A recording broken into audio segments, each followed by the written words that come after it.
অবশেষে উসমান হাদি হত্যায় হাদির স্ত্রী ফেঁসে গিয়েছে।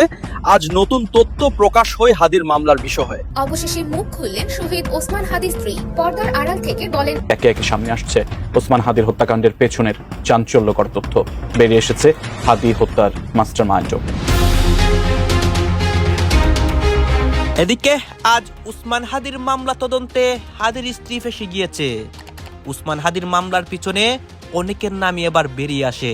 মূল মাস্টারমাইন্ডের এবার মুখোশ উন্মোচন হয়। এই দেখে দেশবাসী অবাক হয়েছে। শরীফ ওসমান হাদির ঘটনার নেপথ্যে সেনাপ্রধান ওয়াকারুজ্জামান ও বিএনপি দেশে একটা অস্থিতিশীলতা সৃষ্টি করে ডক্টর ইউনূসকে হটানো যায় কিনা বা ভিন্ন কিছু করা যায় কিনা, আর এগুলোর নেপথ্যে ওয়াকারুজ্জামান সেনাপ্রধান। এই চাঞ্চল্যকর তথ্য সামনে এনেছে র্যাপিড অ্যাকশন ব্যাটালিয়ন র্যাব।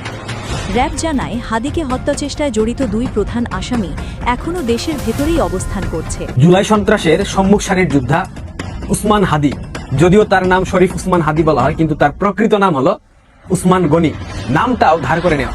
পাকিস্তানের দালাল, পাকিস্তানের মাল। সকল জল্পনা কল্পনার অবসান ঘটিয়ে অবশেষে সামনে এলেন ওসমান হাদির স্ত্রী। তবে আলহামদুলিল্লাহ, সামনে এলেও তিনি তার পর্দার বরখেলাপ করেননি। ওসমান হাদি বাংলাদেশে এক নতুন ইতিহাস করে দিয়ে গেল, যাকে এক পলক দেখার জন্য মাইলের পর মাইল রাস্তা মানুষ হেঁটে আসছে। ওসমান, তুমি দেখে যাও, লক্ষ লক্ষ জনতা, তাওহীদি জনতা তোমার জন্য পাগল। হ্যাঁ, সারা দেশের মানুষ কান্না করেছিল শহীদ উসমান হাদির জানাজার সময়। এইদিকে আজকে উসমান হাদির মামলার প্রধান অনেক আসামির নাম প্রকাশ হয় এবং উসমান হাদির স্ত্রী এই ঘটনায় বিপদের মুখে পড়েন। অনেকদিন পর উসমান হাদির স্ত্রী প্রকাশ্যে মুখ খুলেন এবং তার জবানবন্দি থেকে অনেকের নাম বেরিয়ে আসে এবং সে নিজেও ফেঁসে যায়। আপনারা সম্পূর্ণ ভিডিও দেখবেন। উসমান হাদির মামলার অনেক তথ্য আমাদের কাছে আসে, সেই তথ্যগুলো আপনাদেরকে এই নিউজ প্রতিবেদনের মাধ্যমে ধারাবাহিকলি দেখাবো। যেই তথ্যগুলো দেখলে উসমান হাদির মামলার বিষয়ে আপনারা স্পষ্ট ক্লিয়ার হয়ে যাবেন এবং মূল অপরাধীর এবং অনেকের মুখোশ যে উন্মোচন হচ্ছে এইসবও দেখতে পারবেন। অবশেষে মুখ খুললেন শহীদ ওসমান হাদির স্ত্রী। পর্দার আড়াল থেকে বলেন, আমার ছেলে এখনো জানে না সে এতিম হয়ে গেছে। এই পাখিটা বাবা ছাড়া বড় হবে। একটা বাক্য, কিন্তু এই একটা বাক্যেই ভেঙে পড়ে হাজারটা হৃদয়। একটা ছোট শিশু যে এখনো জানে না তার বাবা আর কখনো তাকে কোলে নেবে না, জানে না তার বাবার কণ্ঠে আর কোনো গল্প শোনা হবে না। এই শিশুটাকে এই দেশে এতিম করে দিল। হাদির স্ত্রী প্রশ্ন করেন, এই বিচার আমি কার কাছে দেব? ওসমান হাদি লড়তে গিয়েছিলেন। গুলি খেয়ে রক্তাক্ত শরীর নিয়ে চিকিৎসার জন্য সিঙ্গাপুর গিয়েছিলেন। পুরো দেশ অপেক্ষায় ছিল হাদি সুস্থ হয়ে ফিরবে, হাসি মুখে আবার লড়াইয়ের কথা বলবে। কিন্তু ভাগ্যের কি নির্মম পরিহাস, যে মানুষটা সুস্থ হয়ে ফিরবার কথা ছিল সে ফিরল নিথর দেহ হয়ে। শুক্রবার জুমার নামাজের পর গুলিবিদ্ধ হলেন আর জুমার রাতেই চলে গেলেন এই দুনিয়া ছেড়ে। কি অদ্ভুত এক সমাপতন। হাদি বলেছিলেন, আমি মারা গেলে আমার বিচারটা যেন এদেশেই হয়। কিন্তু আজ প্রশ্ন হলো, হাদি কি বিচার পেলেন? না, একজন শহীদ হলেন, কিন্তু তার হত্যার বিচার আজও অনিশ্চিত। তাহলে প্রশ্ন আসে, এই দেশে কিভাবে হাদি জন্মাবে? এই দেশে কিভাবে কেউ সত্যের পক্ষে দাঁড়াবে? একজন মানুষ মরলেন, একটা পরিবার ভেঙে গেল, একটা শিশু এতিম হলো, কিন্তু রাষ্ট্র নির্বিকার। হাদির স্ত্রীর কি হবে? হয়তো কত স্বপ্ন ছিল স্বামীকে নিয়ে, ছেলেকে নিয়ে, একটা সুন্দর ভবিষ্যৎ নিয়ে। সব স্বপ্ন আজ একটা কফিনের ভিতরে। আর সেই ছোট্ট ছেলেটা, সে এখনো জানে না তার বাবা আর আসবে না। সে এখনো জানে না এই পৃথিবীতে সে বাবা ছাড়া বড় হবে। হয়তো একদিন সে জানবে তার বাবা কোনো সাধারণ মানুষ ছিলেন না, তিনি ছিলেন একটি বিশ্বাস, একটি প্রতিবাদ, একটি ন্যায়ের নাম। হাদি ফিরে এসেছেন তার দেশে। মৃত হয়ে ফিরে এসেছেন এ কথা আমরা বলছি না, কারণ হাদি ফিরে এসেছেন যেন আরো জীবন্ত হয়ে। কিন্তু ফিরে এসে দেখলেন তার মৃত্যুকে বড্ড কম দামে বেচে দিয়েছে যেন। কোটি মানুষ দোয়া করেছে হাদির জন্য, করেছে খোদার মিরাকল দেখার প্রার্থনাও। দলমত নির্বিশেষে হাত তুলেছে আসমানের দিকে। মাথায় গুলি লেগে মৃত্যুশয্যায় থাকা হাদি যেন হয়ে উঠেছিলেন ঐক্যের প্রতীক। হাদিকে মৃত ঘোষণা করার পর কেঁদেছে লাখো মানুষ।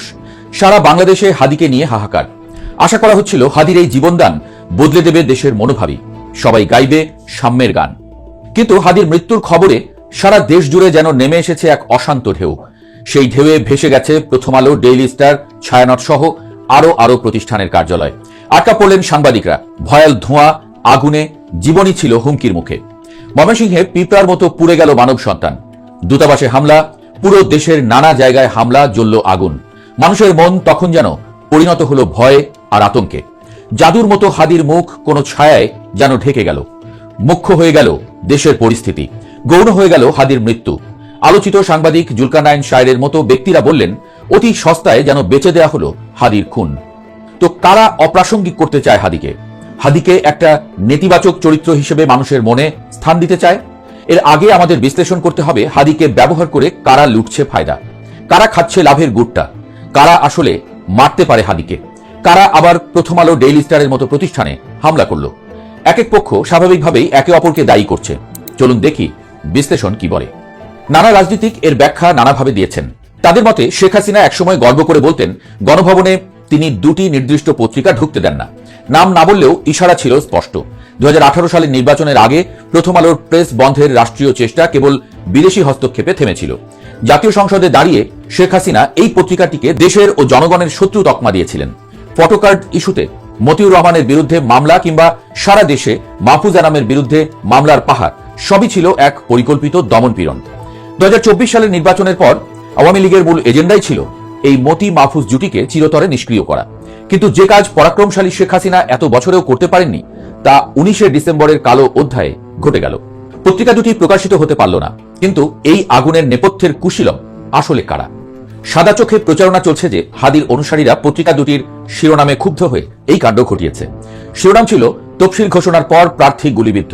প্রশ্ন হলো এই শিরোনামে আপত্তির কি আছে? এখানে তো বরং স্পষ্ট যে নির্বাচনের কোনো সুষ্ঠু পরিবেশ দেশে নেই। খবরের শিরোনাম পছন্দ না হলে কি একটি জাতীয় প্রতিষ্ঠান পুড়িয়ে দেওয়া যায়? এই যুক্তি অত্যন্ত দুর্বল। বিশেষ করে হাদি নিজে যেখানে জীবদ্দশায় প্রথম আলোর গুরুত্বের পক্ষে কথা বলতেন, তিনি বলতেন যারা সমালোচনা করে তারা যেন পারলে আরো 10টা প্রথম আলো বানিয়ে দেখায়। আপনি পারলে প্রথম আলোর বিকল্প আরো 10টা প্রথম আলো তৈরি করেন, তার অফিসের সামনে আপনার কাজটা কি? বলা হচ্ছে ছাত্র জনতা আগুন দিয়েছে। এটা ডাহা, মিথ্যা ও বিভ্রান্তিকর তথ্য। জুলাই আন্দোলনে যখন সারা দেশ অচল, ইন্টারনেট বন্ধ, তখন প্রথম আলো ও ডেইলি স্টার জীবনের ঝুঁকি নিয়ে প্রকৃত খবর পৌঁছে দিয়েছে। 12 টাকার পত্রিকার মানুষ 100 টাকা দিয়ে কিনেছে শুধু সত্য জানার তৃষ্ণায়। জুলাই যোদ্ধা মিডিয়া হিসেবে যমুনা টিভি বা নিউ এজের মতো এই পত্রিকাগুলোর নামও ইতিহাসে লেখা থাকবে। আমাদেরকে দৌড়তে এত সহজ নয়, প্রশাসনের নাকের ডাকা দিয়ে ভালো চলে এসেছি।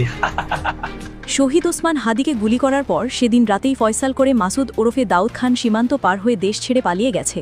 এমন খবরে যখন সামাজিক যোগাযোগ মাধ্যম ও রাজনৈতিক অঙ্গন উত্তাল, ঠিক তখনই এই চাঞ্চল্যকর তথ্য সামনে এনেছে rapid action battalion RAB.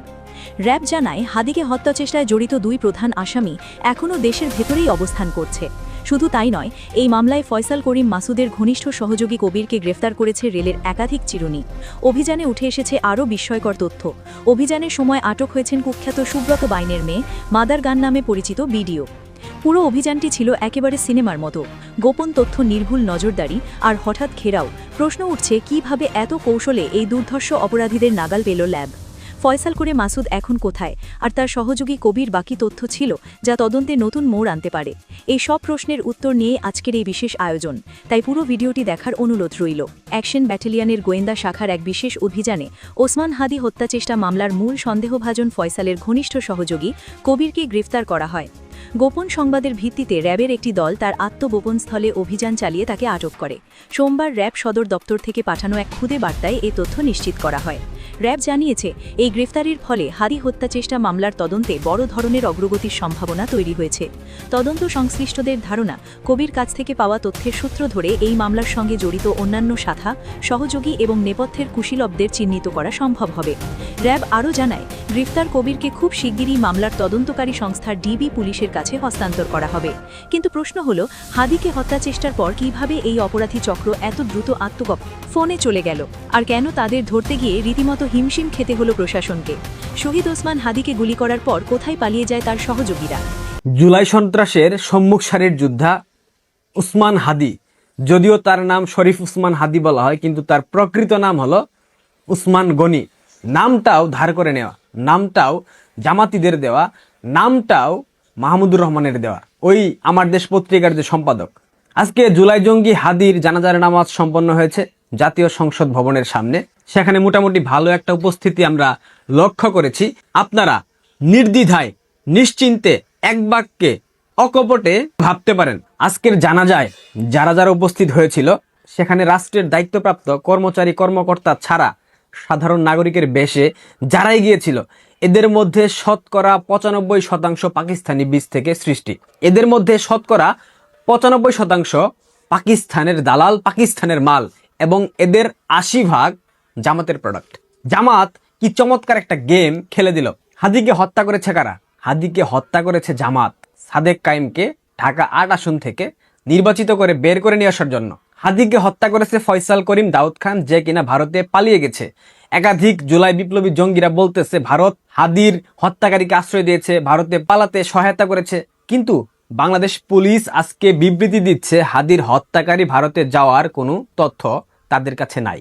Bangladesh police জামাতিদের নিয়ন্ত্রণে, বাংলাদেশ পুলিশ জুলাই জঙ্গিদের নিয়ন্ত্রণে। পুলিশ স্টেটমেন্ট দিচ্ছে হাদির হত্যাকারী ভারতে পালিয়ে যায়নি। তাহলে হাদির হত্যাকারী কোথায় গেল? ফয়সাল করিম দাউদ খান যদি হাদিকে হত্যা করে থাকে, সেক্ষেত্রে ফয়সাল করিম দাউদ খান নিশ্চয়ই বাংলাদেশে আছে। জুলাই জঙ্গি উত্থানের পর এই ফয়সাল করিম দাউদ খান 17 লক্ষ টাকা চাঁদাবাজি করতে গিয়ে মোহাম্মদপুরের আদাবরে গ্রেফতার হয়েছিল। তাকে জামিন করিয়েছে কারা জানেন? বিএনপির আইন বিষয়ক সম্পাদক ব্যারিস্টার কি যেন একটা নাম মনে পড়তেছে না, আর শিবিরের সাবেক নেতা আইনজীবী শিশির মনির। বিএনপি এবং জামায়াত ফয়সাল করিম দাউদ খানকে জামিন করিয়েছে। সেক্ষেত্রে ফয়সাল করিম দাউদ খান কার লোক? ফয়সাল করিম দাউদ খানের ব্যাপারে একটা ছাত্রলীগের ট্যাগ আছে, কিন্তু সে যে ছাত্রলীগের মধ্যে লুকিয়ে থাকা, ওই যে লুঙ্গির নিচে যেভাবে লুকিয়ে ছিল, এরকম কোনো ব্যক্তি না। এর নিশ্চয়তা কে দেবে? এই প্রমাণটুকু কে দেবে? তার মানে মোরাল অফ দ্য স্টোরি, হাদির হত্যাকারী জামাত, এবং জামাত হাদিকে পরিকল্পিতভাবে হত্যা করে সাধারণ মানুষের সাইকোলজি নিয়ে খেলতেছে, কিভাবে নির্বাচনটাকে পিছিয়ে দেওয়া যায়। এর মধ্যে জাতীয় সরকার গঠনের একটা ব্যাপার আছে, জাতীয় সরকার গঠনের একটা প্রস্তাবনা চলতেছে। 2-1 দিনের মধ্যে আপনারা সেই প্রস্তাবনা দেখতে পারবেন। আজকে মারা গিয়েছে, আজকে হয়তো ওইরকম কোনো মেসাকার হয়নি, একটা প্রকট সম্ভাবনা ছিল, তবে এই মেসাকারটা যে হবে এটা নিশ্চিত। আমি বিএনপিকে দেখে মাঝে মাঝে অনেক হাসি। বিএনপির হাইকমান্ডের যাদেরকে বলা হয় নেতারা, মির্জা আব্বাস, দুদু, ফখরুল, রুহুল কবির রিজভী, শিলং সালাউদ্দিন, এরা সবাই একটা স্টেটমেন্ট দেয়, আবার তাদের যে ছাত্র দল, এদের স্টেটমেন্টের ধরন টোটালি আলাদা। মাঝে মধ্যে মানে খটকা লাগে যে বিএনপির ছাত্র দল কি আলাদা কোনো গ্রহ থেকে আসা সংগঠন?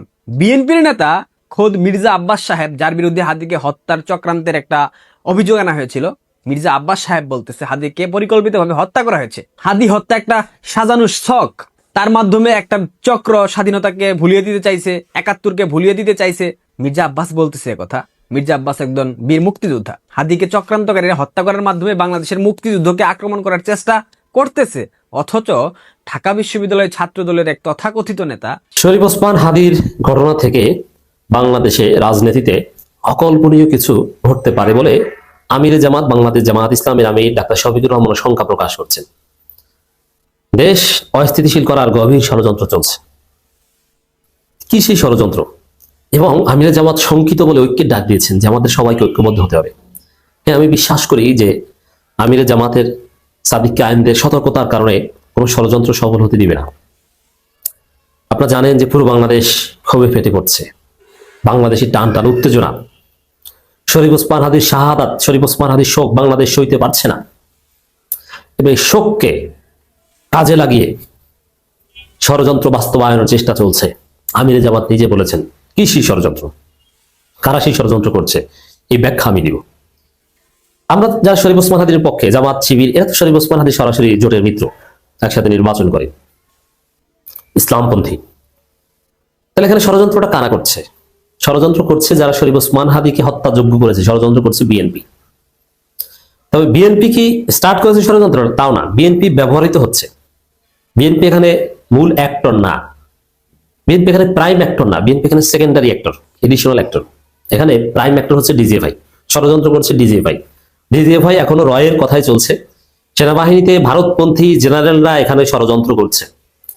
ডক্টর ইউনূসকে ব্যর্থ প্রমাণ করে তারা 111 টাইপের কিছু একটা ঘটাতে চায়, এবং ওরকম একটা কিছু ঘটিয়ে গুম খুনে জড়িত সেনা অফিসারদের বিচার নস্যাৎ করতে চায়, এবং আগামী 30 বা 31শে ডিসেম্বর গুম কমিশনের রিপোর্টে যে আরো খোলাসা করা হবে সেগুলো ঠেকাতে চায়। 31শে ডিসেম্বর আগেই ওরা একটা অঘটন ঘটাতে চায়। ভারতপন্থী আর্মি অফিসাররা এই কাজ করছে, যারা গুম খুনে জড়িতদের বিচার ঠেকাতে চায়। এমনকি ওয়াকার নিজেকেও এখানে সন্দেহ করা হচ্ছে। আমরা বিশ্বাস করতে চাই যে ওয়াকার লাইনে আছেন, কিন্তু সন্দেহে আচার আচরণ সন্দেহজনক। তাহলে যেটা প্রমাণ আমরা দিয়েছি যে এই ষড়যন্ত্র, অস্থিতিশীল করা ষড়যন্ত্র, অস্থিতিশীল করে লাভ কি হয়েছে? 111 ঘটিয়ে বিচার বাধাগ্রস্ত করা, এটি হচ্ছে লাভ। কারণ ইউনূস সরকার থাকলে নির্বাচনের আগেই বিরাট ঘটনা ঘটিয়ে দিয়ে যাবেন। ওই গুম খুনে জড়িতদের সেনা অফিসারদের বিরুদ্ধে রায়, অ্যাটলিস্ট ট্রাইব্যুনালের রায়টা সে নির্বাচনের আগেই হবে। দর্শক, আপনারা তো দেখলেন এখানে কি কথা হচ্ছে। অনেকে কিন্তু অনেক কথা বলতেছে, অনেকে আলোচনা করতেছে, অনেকে সমালোচনা করতেছে দেশের বিভিন্ন অবস্থা এবং পরিস্থিতি নিয়ে। বিশেষ করে এখানে দেশের রাজনৈতিক প্রেক্ষাপট নিয়ে কথা হয়। আরও অনেক বিষয় নিয়ে কথা হয় গাছ। এই বিষয়গুলো দেখে এখানে যে আপনাদেরকে বিভিন্ন বক্তব্য দেখিয়েছি, এইগুলো দেখে আপনাদের কি মনে হচ্ছে এবং আপনাদের মন্তব্য কি? অবশ্যই আপনারা আপনাদের মন্তব্য আমাদের কমেন্ট বক্সে লিখে যাবেন। আর হ্যাঁ, তখন আপনাদেরকে আমরা যা কিছু দেখিয়েছি সব কিছু আমরা সোশ্যাল মিডিয়া থেকে সংগ্রহ করছি। এখানে আমাদের নিজস্ব কোনো মন্তব্য নেই বা আমাদের নিজস্ব কোনো সিদ্ধান্তও নেই। সর্বশেষ আপনাদের কাছে আমাদের রিকোয়েস্ট থাকবে, আপনারা আমাদের চ্যানেলে নতুন দর্শক হয়ে থাকলে চ্যানেলটি সাবস্ক্রাইব করবেন এবং পাশে থাকা বেল বাটনটি বাজাবেন, যাতে করে নেক্সট ভিডিওটা সবার আগে আপনাদের কাছে পৌঁছে যায়। ধন্যবাদ।